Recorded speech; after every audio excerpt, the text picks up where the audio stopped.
I'm going to show you a little troubleshooting tip if you have a Pool Blaster Max or Max CG. One thing I noticed is that on occasion you may have this problem where the debris bag is still empty, but as you're vacuuming you lose suction. So simply taking the bag and turning it inside out, I'll show you right now. So turning the bag inside out like this and then reinserting it like this seems to solve the problem. I'll put everything back together and you can see that it has sufficient power.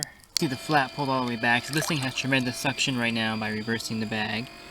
I can feel it with my fingers pulling it in there pretty good. There's quite a bit of leaves and debris on the bottom, so let me vacuum this up. So I was able to vacuum everything off the bottom, no loss of suction whatsoever. You can see that everything is in here.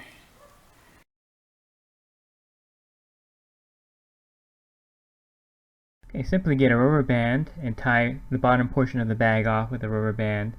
This will create more area from the impeller to the bag and create more suction. So by making the bag smaller like this, the suction will increase.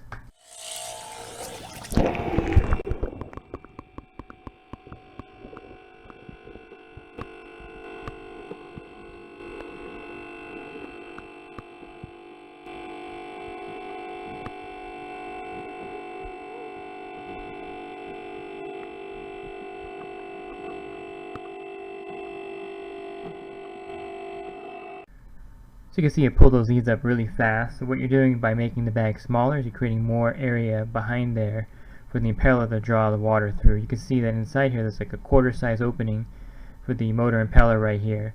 So by making the bag smaller you increase the suction. So before you send your Max or your Max CG back to the manufacturer because of poor suction, go ahead and try turning the bag inside out and reinserting it. If you're still not getting sufficient suction, go ahead and do the rubber band trick where you tie part of the bag out. I'm pretty sure you're going to get adequate suction after that. Of course, there are a couple more things that will cause the Pool Blaster Max or CG to lose power. If the debris bag gets dirty, you have to empty that out. That'll create more suction. Also, if the battery is near the end of its life and it's losing its charge, it'll actually start losing power also.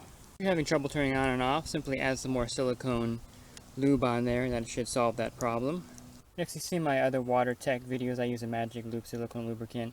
I noticed that the on-off is getting a little stiff on me, so I'm going to go ahead and apply some more lube here. You can see with the lube I put on every time that the charging area is completely dry. But I usually reapply the lube every time I take it out and charge the unit. That way I have a good water seal also. You don't want any water getting into this compartment here. So by lubing it up consistently, you're going to prevent any water damage also to the unit. Of course, you want to make sure you drain all the water out when you're done using the unit. That prevents the motor from getting any kind of damage. Pay attention.